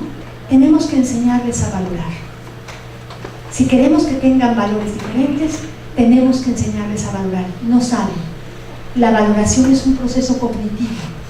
Por ahí, en el material electrónico que después si quieren le piden a Gaby, tenemos unos capítulos de un filósofo argentino, Gustavo Santiago, maravillosos, donde habla del desafío de los valores y cómo trabajarlos, cómo enseñarle a valorar a los chicos desarrollando la cognición, la parte que ahora se llama inteligencia emocional y la parte de creatividad. Entonces, bueno, si no sabemos esto, no podemos construir realidades diferentes. Ya casi terminamos, no se me recuerdan. Han sido muy pacientes. Eso se valora. Se valora, se realiza y voy a poder llegar a mi casa y decir, voy a estar calladita porque me dejaron hablar los maestros. No vamos a ver todo esto, ¿no? Pero se los estoy poniendo como ejemplo. Esto es lo que a nosotros nos enseñaban en la primaria. Sus alumnos no saben. No saben. Hay que enseñarles. O sea, yo me acuerdo hace 2 años y medio, que llegué y yo soy muy rollera. Y sí tengo mis presentaciones y cuento anécdotas, etcétera, ¿no? Y estaba yo ahí platicando con mis alumnas, pero yo estaba dando clase. Y entonces les decía, ¿y tú qué piensas? Y tú. Y yo esperaba que lo que pensaran, construyeran y escribieran, ¿no? Torpe María Eugenia. Nunca les di esa instrucción. Estaban así muy filas, ¿no? Entonces les dije, niñas, escriban, se les van las ideas. O esto que estamos diciendo es importante, les va a servir, escriban. Y después alguien me dijo, ¿pero por qué les tienes que decir?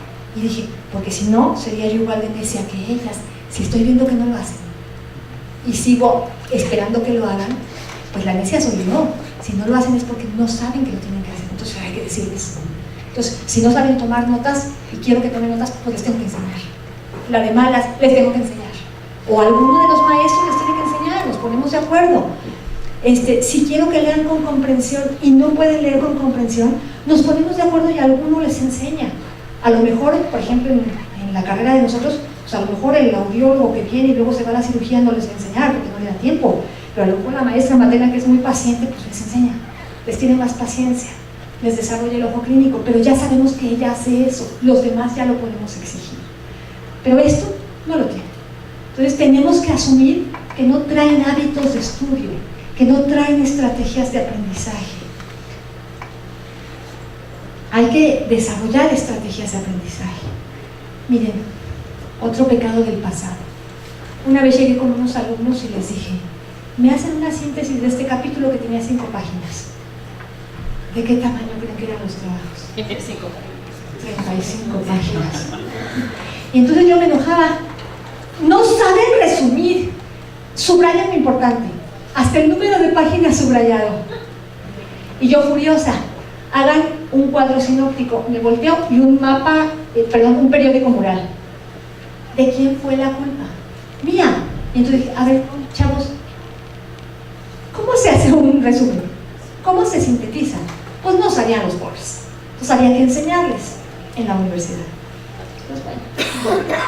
Aprendizaje colaborativo. Ya hablamos de él. Ya vimos la importancia, no me voy a detener. hay que romper la estructura individualista que traen por la posmodernidad. Y hay que romper la estructura competitiva.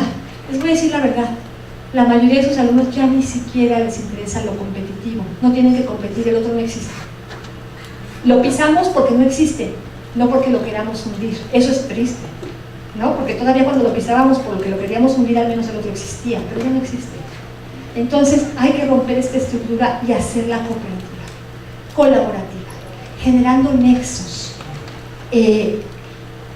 con grupos de trabajo en donde tengan que depender unos de otros, en donde se vean a la cara, en donde nosotros le demos valoración a los demás, en donde les ayudemos a desarrollar habilidades interpersonales y el procesamiento de verdad sea grupal, no lo que uno de todos quiso.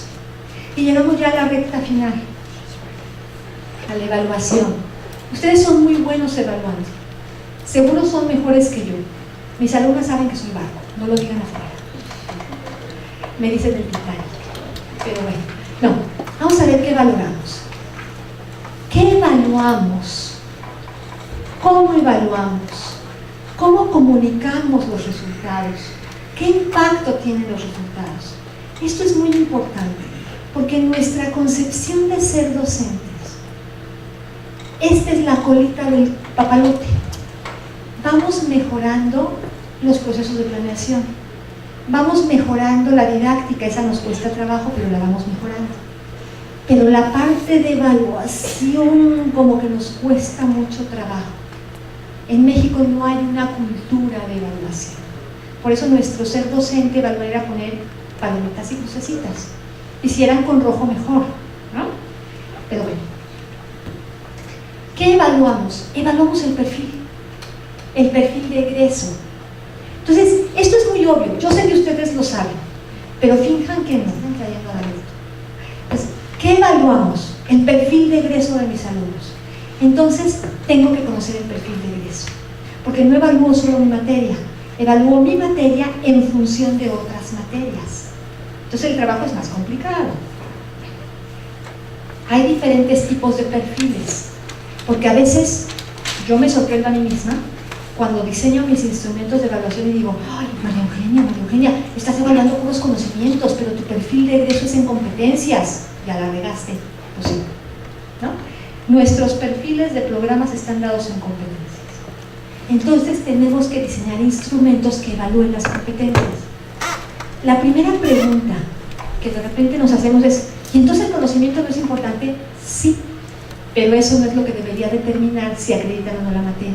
Es el conocimiento en función de la competencia. Pues bueno. Esto es lo que ustedes han hecho con sus directores y coordinadores académicos. Es lo que hacemos todos para diseñar un programa. Identificamos las dimensiones de desarrollo de nuestros alumnos. Identificamos los principales retos y desafíos de cada dimensión. Por eso le damos tanta importancia y todos tenemos que dársela a redacción, a cultura general, a historia de México. Irma se está poniendo como pavo real, ¿verdad? ¿Por qué? Porque esas son las necesidades que hemos identificado en nuestros alumnos. No saben leer, no saben escribir, no saben sumar, restar, multiplicar, dividir y no saben cómo resolver un problema de aritmética básica. No tienen idea del sentido histórico de su devenir. Bueno, por eso están esas materias. ¿Se fijan cómo hay una lógica para que estén? Y nosotros las tenemos que reforzar. Nada de que, ay, no te apures, falta el viernes que son los seminarios de cultura. ¿Cómo falta el viernes? Faltas el viernes y te mato, ¿no? No importa, el inglés lo tienes 4 veces a la semana. Tú estás en una universidad bilingüe, el inglés es un valor. Entonces, pues apechugamos y nos encanta el inglés.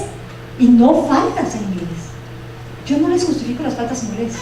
Y luego me echo mis broncas, ¿no? Porque pues, es un departamento diferente. Entonces, eso es importante que lo veamos. Ahora, determinamos las competencias, ya están dadas. Fue un trabajo concienzudo de muchos maestros, no de uno solo. No se vale que las cambiemos, ya están dadas. Y la lógica del mapa curricular está dada por eso. A lo mejor nosotros vemos diferente, cada quien ve un pedazo del pastel, pero hubo un equipo que vio todo el pastel. Démosle el voto de confianza. Si algo no funciona, sale en la evaluación curricular, pero antes de eso, no vayamos por la vida diciendo, no deberían llevar esta materia en tercero. Miren, a mí una vez que un maestro me dijo, después de trabajar en una carrera años, casi un año, dijo, bueno, ¿usted sabe por qué está en tercero? Porque no se vale, son comentarios desde mi perspectiva profesional, pero no necesariamente desde la perspectiva de un grupo de trabajo que lo hizo. Entonces, apoyémoslo. Después, clarifiquemos las competencias de mi asignatura. Ahí sí vemos, perdón que hable de la carrera, soy muy ignorante en las otras. Pero si, por ejemplo, mis alumnas tienen que poder establecer el nivel de desarrollo intelectual de un sujeto a partir de cómo habla, hay conocimientos que deben tener, sí, por supuesto, de las etapas de desarrollo del lenguaje, de las características semánticas y sintácticas de cada etapa de desarrollo del lenguaje, de las etapas de desarrollo intelectual, de qué procesos cognitivos se vinculan con qué estructuras del lenguaje. ¿Se fijan qué importante es eso? Lo tienen que saber a nivel de conocimientos. ¿Se los tengo que enseñar colaborativamente, de manera constructivista, etcétera? Sí. ¿Lo tienen que saber? Sí. ¿Que lo sepan va a ser que hagan el diagnóstico? No. Entonces, si yo solo evalúo eso, no evalué la competencia. Y luego me quejo de que cuando lleguen al consultorio no saben hacer diagnóstico, pero sí me pueden repetir las etapas de desarrollo. No, la que estuvo mal fui yo, ¿no? Sí tengo que saber qué enseño, pero tengo que empezar a vincularlos en competencias. Y entonces, ¿cómo tendrían que ser mis instrumentos de evaluación? Sobre las competencias. ¿Puede ser examen o trabajo? Sí, pero que evalúe la competencia. ¿Puedo hacer previos para ver si tienen los conocimientos? Sí, por supuesto, pero el que acredite está diciendo que tienen la competencia, y si no, somos un fraude para la sociedad, porque el perfil que la sociedad espera es el que pusimos en los documentos de la Secretaría de Educación Pública, y ese está dado por competencias. Entonces es muy importante que nosotros miremos eso para evaluar justamente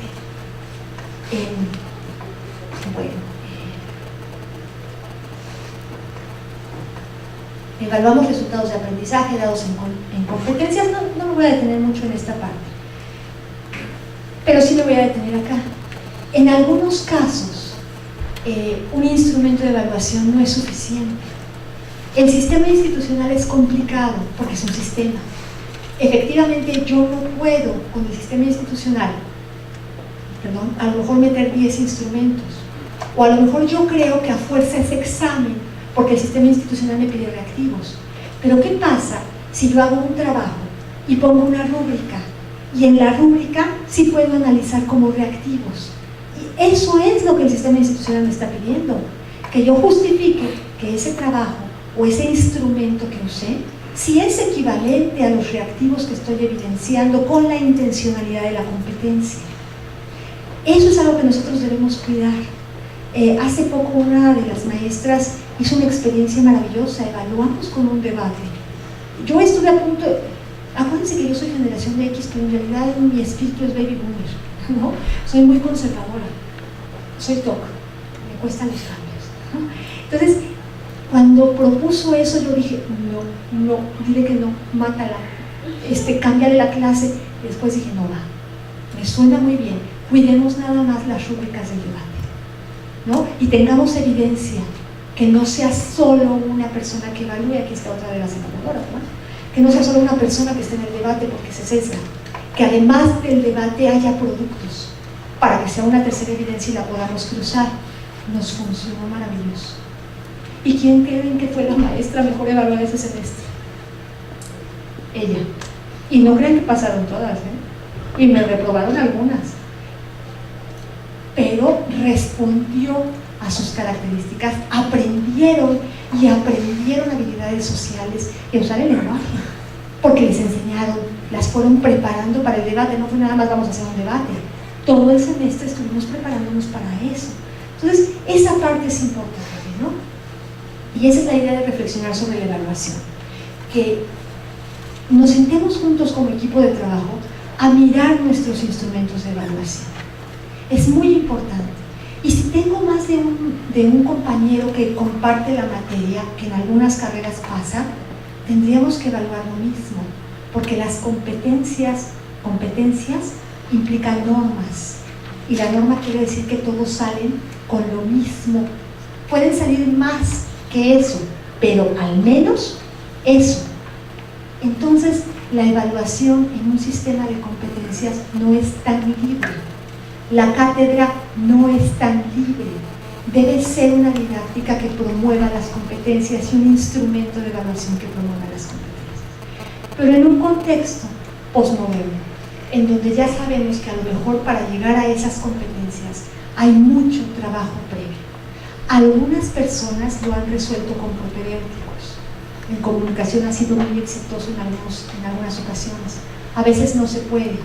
En otras carreras lo han resuelto con un maestro clave que de buena voluntad o que puede modificar la estructura de su clase y les desarrolla ciertos procesos que no traen. Y los demás lo apoyamos. Algunos otros nos distribuimos los procesos y tratamos de cubrirlos de esa manera. En algunos otros momentos ponemos maestros clave que van llevando a lo largo de la carrera el seguimiento de los grupos para ir monitoreando esto. Algunas carreras tienen la bendición de tener maestros de tiempo completo que pueden dar tutorías. Esta sería la labor, ¿no?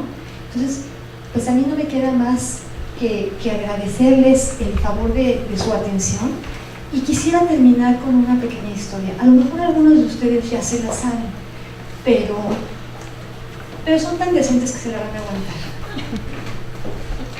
Hace mucho tiempo, en una isla de esas exóticas maravillosas de donde salen las Misses Universo, llegaron unos ingenieros a construir un puente, y uno de los ingenieros se enamoró de una muchacha que veía a diario bajar a lavar la ropa, y decidió no regresar a la ciudad, quedarse en la isla y casarse con la chica. Pero era una isla de costumbres ancestrales, había que pagar vacas por las mujeres. Y entonces el muchacho mandó vender su casa, su coche, pidió prestado a su papá, a los amigos, y juntó dinero para comprar 10 vacas. En la isla lo más que se había llegado a pagar por una mujer maravillosa eran 5 vacas, pero él juntó 10 vacas, ¿no? Y un buen día que se arma de valor y llega a casa de la chica en cuestión. Le dice: señor, vengo a pedir la mano de su hija. Entonces el señor se asoma y ve 10 vacas, casi se infarta, ¿no? Le dice: oiga, mire, yo le aceptaría eso, pero no quiero que después en el pueblo se diga que yo soy abusivo. Aquí normalmente se pagan de 3 a 5 vacas por una buena mujer. Por mi esposa, que es extraordinaria, yo pagué 6. Y la esposa ya sabe, ¿no? Feliz de la vida. Y entonces el muchacho dijo: señor, sí lo sé, yo le ofrezco 10 vacas por su hija. Chingo el caligo para la mamá. Sí, ella solo 6, pero bueno. Y entonces dijo el señor: bueno, 10 vacas, órale, antes de que se arrepienta, ¿no? Entonces: Susana, ¡hey, baja! El señor se quiere casar contigo. Y baja, pero bueno. La mujer más hermosa, proporcionada, hablaba y parecía jilguero su voz. Le trajo un pastel que había preparado ella, un cuadro que había pintado, era todo un artista, tocaba el piano. Y entonces el joven se quedó viendo y dijo: ¿cómo le digo que no es ella? ¿No? Y entonces le dijo: Susana, es usted maravillosa. Fue inteligente, era maestro de la burla. Le dijo: no la merezco, no la merezco. Alguien más afortunado se casará con usted. No es Susana. Entonces el papá le dijo: no es Susana. Como el cuento de la Cenicienta, ¿no? Va la segunda hermanastra. Entonces dice: a ver, Margarita, baja, el señor se quiere casar contigo. Entonces baja Margarita.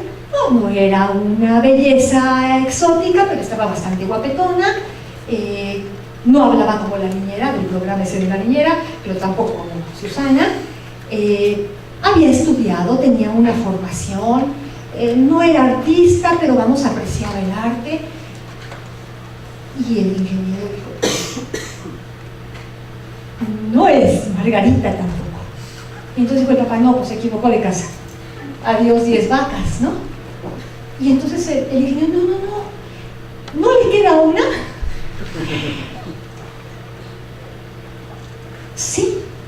sienta.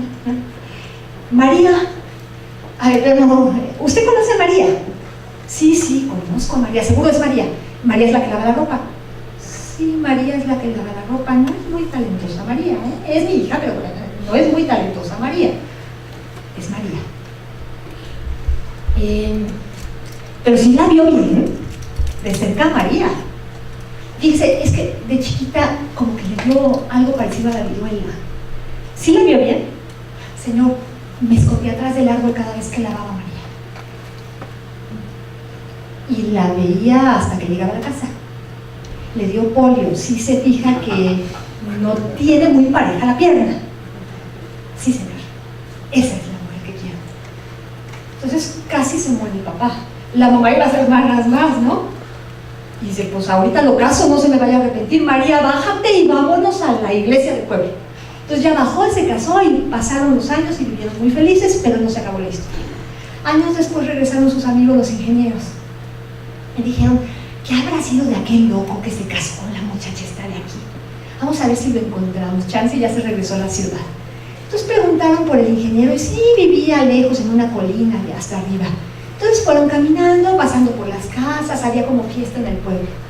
Y luego vieron que bajaba una procesión con flores echando, y luego llevaban en hombros una silla de esa como de emperador con una muchacha guapísima, sonriendo y saludando a todos, y muchas mujeres cantando y los niños y todo. Y ya preguntaron a estos que iban bajando por el ingeniero y ya les dijeron, bueno,